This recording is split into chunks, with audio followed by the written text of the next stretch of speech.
Because I'm not a politician, I'm a soldier. தளபதி விஜய் கேரியர்லயே ஒரு black mark படம்னா அது இதுதான். Ghost Mall in Chennai has been hijacked. எப்போதும் அஜித் ரசிகர்களுக்கு தான் விஜய் படம் பிடிக்காது. ஆனா இந்த படத்தை பொறுத்த வரைக்கும் விஜய் ரசிகர்களுக்கே அந்த படம் பிடிக்காது. கான்செப்ட்லாம் நல்லா தான் இருக்கு. ஏன் அதுக்குன்னு இப்படி எடுத்து வச்சிருக்க? Welcome to minima theatre YouTube channel. இதை பண்ணியிருந்தா இந்த படம் ஹிட். போன வீடியோல அண்ணாத்த படத்தை இதை பண்ணியிருந்தா இது ஹிட்னு சொல்லி போன நல்ல ரெஸ்பான்ஸ் வந்துச்சு. அதை தொடர்ந்து இன்னைக்கு நம்ம பார்க்க போற படம் என்னன்னா பீஸ்ட். அப்பா எத்தனையோ படம் இருக்கு, இந்த படம் தான் உனக்கு கிடைச்சுதான்னு கேக்குறீங்கன்னு புரியுது. இன்னும் விஜய் சில ஃபேன்ஸ் டேய் படம் கிளைமேக்ஸ் தாண்டா மொக்க, ஆனா படமும் நம்ம சூப்பர் தான்டா. இன்னும் சில விஜய் ஃபேன்ஸ்லே இது எவ்வளவு பெரிய சூப்பர் படம் தெரியுமா, மாஸ் பிஜிஎம்ஸ் என்ன, அவளோட ஆக்டிங் என்ன, ஸ்டைல் என்ன, எங்களுக்கு பிடிச்ச படம்டா அப்படின்னு சில விஜய் ஃபேன்ஸ் சொல்றீங்க. ஆனா பெரும்பாலான கருத்து பெரிய ஒரு நெகட்டிவ் ரிவ்யூஸ். அந்த ஒரு 10-15 விஜய் படத்துல இந்த படம் வாங்கின அளவுக்கு நெகட்டிவ் ரிவ்யூஸ் மாதிரி வேற எந்த படமும் வாங்கல. ஈவன் புலி ஆல்சோ, புலி கூட பாடல்கள் வந்து நிறைய பாடல்கள் இருந்தது, ஒரு சில விஷயம் நல்லா இருந்துச்சு. இந்த படம் பல நெகட்டிவ் விமர்சனம் வாங்கிடுச்சு. பயமா இருக்கா? சரி, முதல்ல இந்த படம் ஏன் ஃபிளாப் ஆச்சுன்னு நம்ம வந்து ஆராயணும். முதல் நெகட்டிவ் இந்த படத்துல ஸ்டோரி லைன், மால் ஹைஜாக்கிங். அதுக்கு நான் மால் ஹைஜாக்கிங் படமே எடுக்க கூடாதான்னு கேக்குறீங்க.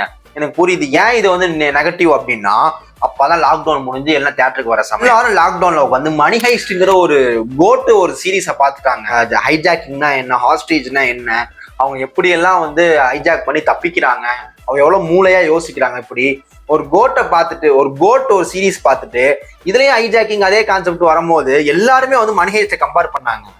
மணி ஹைஸ்ட கம்பேர் பண்ணா பரவாயில்லங்க, அதுக்கு ஒரு 2 வருஷம் முன்னாடி வந்த கூர்கா படத்தை கம்பேர் பண்ணாங்க, யோகி பாபு நடிச்சா எக்ஸாக்ட் இதே ஸ்டோரி தான்.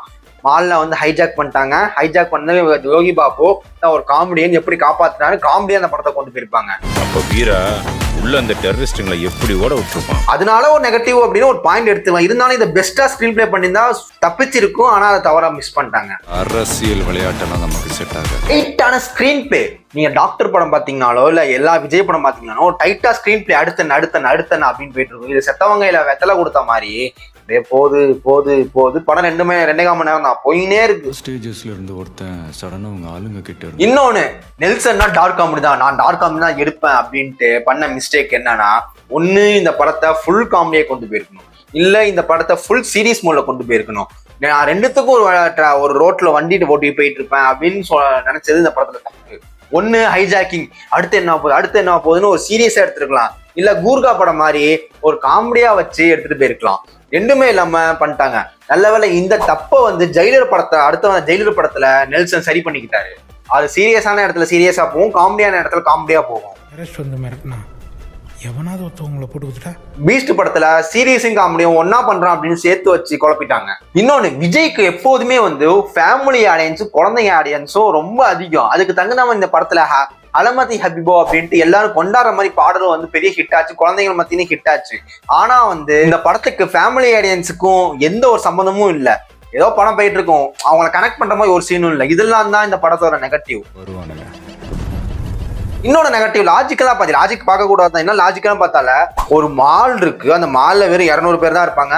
அவங்க வேலை செய்யற அந்த மால்ல வேலை செய்யற செக்யூரிட்டி, ஒவ்வொரு ஷாப்புமே 200 ஷாப் மேல இருப்பாங்க. அங்க ஸ்டாஃப்ஸ், மேனேஜர்ஸ், இந்த மாதிரி எக்கச்சக்க பேர், அதுவே ஒரு 200-300 பேரை வந்து கஸ்டமர்ஸ், இதெல்லாம் சேர்த்து ஒரு 1000 மேலக்கு வந்துருக்கும். ஆனா இவங்க பட்ஜெட்ல சுருக்குறேன் அப்படின்ட்டு வெறும் 200 பேரை மட்டும் வச்சு முடிச்சு விட்டாங்க.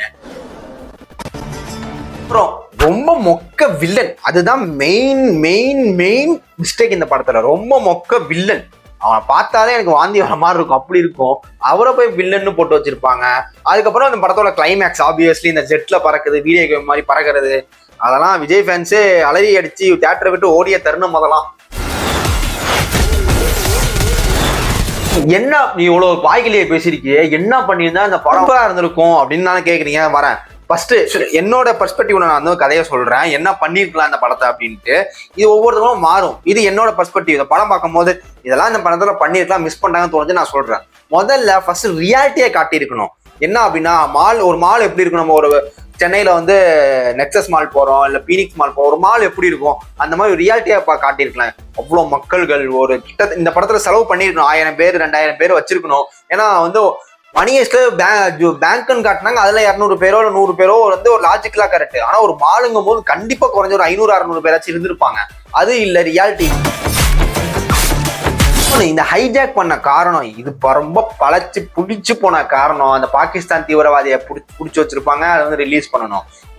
இது வந்து விஜயகாந்த் படம் தான், அர்ஜுன் படம், எக்கச்சக்க படத்துல அடிச்சு துவச்சு போட்ட ஒரு கான்செப்ட். இதை எடுத்துட்டு வந்து திரும்பி வந்தாங்க, சரி ஓகே அதான் கதைகளம் போது இல்ல வேற மாதிரியாச்சும் வச்சிருக்காங்க. லைக் தூர்கா படத்துல நீங்க பாத்தீங்கன்னா வில்லனுக்கு வந்து ஒரு நல்ல காரணம் இருக்கும். வில்லன் பாகிஸ்தான் தீவிரம் சொன்னதுனால அது ஒரு பெரிய மைனஸ். புத்திசாலித்தனமா நிறைய சீன்ஸ் வச்சிருக்கணும். அதாவது வில்லன் ஒரு பிளான் போட்டிருக்காப்புல, அதை விஜய் வந்து எப்படி தன் புத்திசாலித்தனத்தால அதை வீழ்த்தினா அப்படின்ட்டு. எக்ஸாம்பிள் மணியேஷ்ல வந்து வில்லன் ஒரு பிளான் போட்டிருப்பாப்புல, ஆனா அந்த டக்ட் வழியா வந்து கொல்லுவாரு. இந்த மாதிரி சீன் இந்த படத்துல இருக்கு, நான் இல்லைன்னு சொல்லி டக்ட் வழியா போவாங்க. அதான் அந்த சீன் பத்தாது, அது பார்த்தோன்னே மணியேஷன் கண்டுபிடிச்சிட்டா. மாதிரி புத்திசாலித்தனமான வில்லனை வந்து எப்படி விஜய் வீழ்த்துறாருன்னு இருந்திருக்கணும். அதை விட்டுட்டு விஜய்க்குன்னா மாசீன்ஸ் வைக்கணும், கண்ணை எடுத்துட்டு சுட்டுட்டே இருக்கிற மாதிரி காட்டிட்டாங்க. அதுதான் பெரிய மிஸ்டேக். ஏன் புத்திசாலித்தனமா வச்சிருக்கணும், அங்கங்க ஃபைட் வச்சிருக்கணும். அடுத்தது சென்டிமெண்ட் காட்சிகள் நான் வச்சிருப்பேன் கண்டிப்பா. நான் என்ன டைரக்ஷனா ரைட்டரா வந்து ஒரு ஏதாச்சும் ஒரு சென்டிமெண்ட் காட்சி வச்சிருக்கணும்.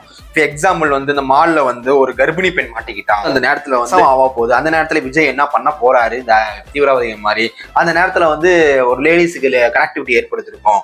இது வந்து கொஞ்சம் ஓவரா இருக்கலாம், ஆனா இது வந்து படத்தோட பார்க்கும் போது உங்களுக்கு நல்லாவே இருந்திருக்கும். ரொம்ப சென்டிமெண்ட், இந்த மாதிரி நான் சென்டிமெண்டா வச்சிருப்பேன் அப்படின்னு சொல்ல வரேன்.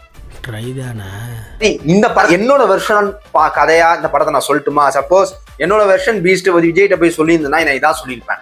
விஜய் வந்து மிலிட்ரியில வேலை செஞ்சுட்டு இருக்காரு, அவர் மிசைல் கொடுத்துருக்காங்க, அந்த மிசைல் படி அந்த தீவிரவாதி அந்த இடத்தையே அழிக்கணும். குழந்தை இருக்கு, அதை மறைச்சிட்டு சொல்றாங்க, விஜயும் சுட்டுறாங்க. அந்த குழந்தை இறந்து போன விஜய்க்கு தெரிய வந்து மிலிட்ரி மேல இந்த கவர்மெண்ட் மேலேயே ஒரு கோவம் வந்து மிலிட்ரி வேலையை விட்டுட்டு கிட்டத்தட்ட ஒரு மென்டல் பீஸை இழந்துட்டாரு. குழந்தைகள்லாம் ஒரு அஃபெக்ஷன் ஆயிடுச்சு, குழந்தைகள் என்ன கேட்டாலும் பண்றது அப்படின்னு ஒரு அஃபெக்ஷன் ஆயிடுச்சு. அதனால ஒரு 3-4 மாசம் மென்டலா சுத்திட்டு இருக்காரு. அப்புறம் அவர் தெரிஞ்ச ஃப்ரெண்டு சைக்கியாட்ரிஸ்ட் மூலியமா இதெல்லாம் வந்து உனக்கு ஆகணும் அப்படின்னா நீ வேற வேலை ஈடுபடணும், மாலுக்கு போனீங்கன்னா உனக்கு வந்து குழந்தைங்க நிறைய பார்க்கலாம், நாளுக்கு வந்து செக்யூரிட்டி வேலைக்காக அழைச்சிட்டு போறாங்க. அங்கதான் வந்து ஹைஜாக் பண்றாங்க. அந்த ஹைஜாக்கிங்குமே எப்படி இருக்கணும்னா, ஒரு மால்ல வந்து அன்னைக்கு வந்து ஷோ நடந்து மியூசிக் ஷோ நடந்துட்டு 50க்கும் மேற்பட்ட வாசிக்கிறவங்க வராங்க. அதனால பெரிய கிரௌடு கூடுது, ஒரு 1000 பேருக்கு மேல கூடுது. அந்த கிரௌடுல வந்து மினிஸ்டர்ஸும் அவங்க ஃபேமிலியும் வந்து மாட்டிக்கிறாங்க.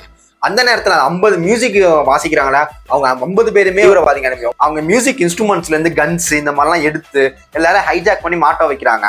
ஆனா விஜய் வந்து எனக்கு என்ன அப்படின்னு உட்காந்துருக்காரு, இந்த கவர்மெண்ட் மேல நான் கோவமா இருக்கேன் அப்படின்னு எனக்கு எதுவும் இல்ல, புடிச்சா உட்காந்து இருக்க போறான்னு. அப்போ வந்து இந்த தீவிரவாதிகள் வந்து குழந்தைங்களை அடிக்கிறாங்க. குழந்தைங்க அடிக்கிற போது விஜய் குழந்தைகளை பார்த்தா அந்த மென்டல் பீஸ்னால குழந்தைங்க அடிக்கிறனால அந்த ஆஸ்ட்ரேஜ் அந்த தீவிரவாதியை போட்டு அடிக்கிறாரு. அந்த குழந்தைங்களை வந்து சேவ் பண்றாரு. என் ஃப்ரெண்ட்ஸ் எல்லாம் அங்க இருக்காங்க அப்படின்ட்டு வேக வேகமா போய் வெறும் குழந்தைங்களை மட்டும் சேவ் பண்ணிட்டு பெரியவங்க எல்லாம் விட்டுடுறாங்க. அதுல சில குழந்தைகள் அம்மா அப்பான்னு அழுகுறாங்க. அப்புறம் வந்து கவர்மெண்ட் இதை தலையிடுது, ஏன்னா மினிஸ்டர் இதுல உள்ள இருக்காங்க, எப்படியாச்சும் இதை வந்து காப்பாற்றணும். அதுவும் இல்லாம இந்த மால் வந்து மினிஸ்டரோட மாலோட எப்படியாச்சும் காப்பாற்றணும் கவர்மெண்ட் ஒரு சைடு இது பண்றாங்க. அதனால விசாரிக்கும் போது கவர்மெண்ட் சைட்ல இருந்து விஜய் தான் வந்து அங்க ஒரு மிலிட்டரி ஆஃபீஸர் இருக்கு, அவர் மூலயமா காப்பாற்றணும்னு நினைக்கிறாங்க. ஆனா விஜய் வந்து அதுக்கு ஒத்துக்கல, குழந்தைகள் மட்டும்தான் இது பண்ணி அவர் சுயநலமா நடந்துக்கிறாரு. இது ஒரு சுயநலத்திலும் பொதுநலம் அப்படிங்கிற மாதிரி. அப்படின்னு பார்த்து ஒரு கர்ப்பிணி பெண் இருக்காங்க, அந்த கர்ப்பிணி பெண்ணை பார்த்துட்டு அவரை மட்டும் கூட்டி வைக்கிறாங்க. அப்போ வந்து ஒரு குழந்தை ரொம்ப அழுது ரொம்ப சோகமா, என்னப்பா உனக்கு பிரச்சனை அப்படின்னு கேட்கும்போது, எனக்கு வந்து கேன்சர், இன்னும் ஒரு கொஞ்ச நாள்ல செத்துருவேன் அப்படிங்கிறாங்க. அந்த குழந்தைகிட்ட போய் விளையாட்டுக்கிறேன், அந்த குழந்தை சிரிக்க மாட்டேங்குது. ஏன் சிரிக்க மாட்டேங்கிற அப்படின்னு கேட்டதுக்கு, எனக்கு பிடிக்கல, நீங்க எனக்கு ஹீரோமா தெரியுங்க, நீங்க வந்து இன்னைக்கு எல்லா தீவிரவாதம் அழிக்கணும், அப்பதான் சிரிப்பேன் அப்படின்னு சொல்றாங்க. அதுக்கப்புறம் வந்து விஜய் வந்து ஒரு சபதம் எடுத்து இந்த எல்லாரையும் வில்லன் அழிக்கிறேன் அப்படின்ட்டு அப்பதான் களத்துல இறங்கி சில புத்திசாலித்தனமா பண்றாரு. ஸ்பையா வந்து அந்த தீவிரவாதி கூட்டத்துக்குள்ள போய் அவங்க என்ன திட்டம் போடுறாங்களோ ஆப்போசிட் திட்டமா பண்ணி வில்லன் வந்து ஒரு நேரத்துல யாரோ வந்து ஸ்பை இருக்கான்னு தெரிஞ்சு சில பேரை கொல்றாரு. அப்பதான் வில்லன் மேல கொடூரம் வரும். அப்போ அந்த நேரத்துல வந்து அந்த கர்ப்பிணி பெண்ணுக்கு வந்து பிரசவம் வருது. இந்த பிரசவம் வர நேரத்துல வில்லனுக்கும் தெரியாம, அதாவது தீவிரவாதிக்கும் தெரியாம, வெளியே சத்தமும் கேட்காம அந்த பிரசவத்தை விஜய் பாக்குறாரு. இப்படி சென்டிமெண்டலை எடுத்துட்டு போயிட்டு கடைசியில வில்லன்களை எப்படி அழிச்சாரு புத்திசாலித்தனமா அப்படின்ட்டு அந்த மாலை மட்டும் பாம்பு வச்சு தகர்த்துறதுக்கு அவர் வந்து ஒண்ணுமே வந்து தடை சொல்லல, தகர்த்துங்க அப்படின்னு சொல்லிடுறாரு. ஏன்னா அது வந்து மினிஸ்டரோட மால், எல்லாரும் மினிஸ்டர் இருக்கிறனால தான் அந்த கவர்மெண்ட் வந்து இப்போ வந்து இவ்வளோ அழகா இதா இருக்கு. நார்மல் பீப்புள் இருந்தா இவ்வளோ அதான் வந்து வந்திருக்க மாட்டாங்க அவருக்கு எண்ணம். அதனால நீ கொள்ளையடிச்சுதான் சம்பாதிச்சாங்க, அந்த மாலை வெடிக்க வச்சிட்டேன் அப்படின்ட்டு வேணும்னு சொல்றாரு. அப்புறம் அந்த வில்லனோட ஃபைட் போட்டு கிட்ட கொடுக்கணும் அப்படின்னு போகும்போது அந்த வில்லனையும் கொண்டுடுறாரு. கடைசியா அந்த குழந்தை முகத்தை பார்த்து சிரிக்கிறாரு. இப்படி இருந்தா என்னோட பெர்ஸ்பெக்டிவ் இப்படி இருந்தா நல்லா இருந்திருக்குமே அப்படின்னு தோணுச்சு. இல்ல இதுக்கு அதுவே நீ சொன்ன மொக்க கதைடா, அதுவே நல்லா இருக்குடா அப்படின்னு சொன்னுங்க, அதையும் நான் அக்செப்ட் பண்ணிக்கிறேன். இது நல்ல கதை, இது நல்ல கதை, நீங்களே கமெண்ட்ல சொல்லுங்க. அடுத்து ஒரு இதை பண்ணியிருந்தா இந்த படம் ஹிட்ட அடுத்த எபிசோட்ல பார்ப்போம்.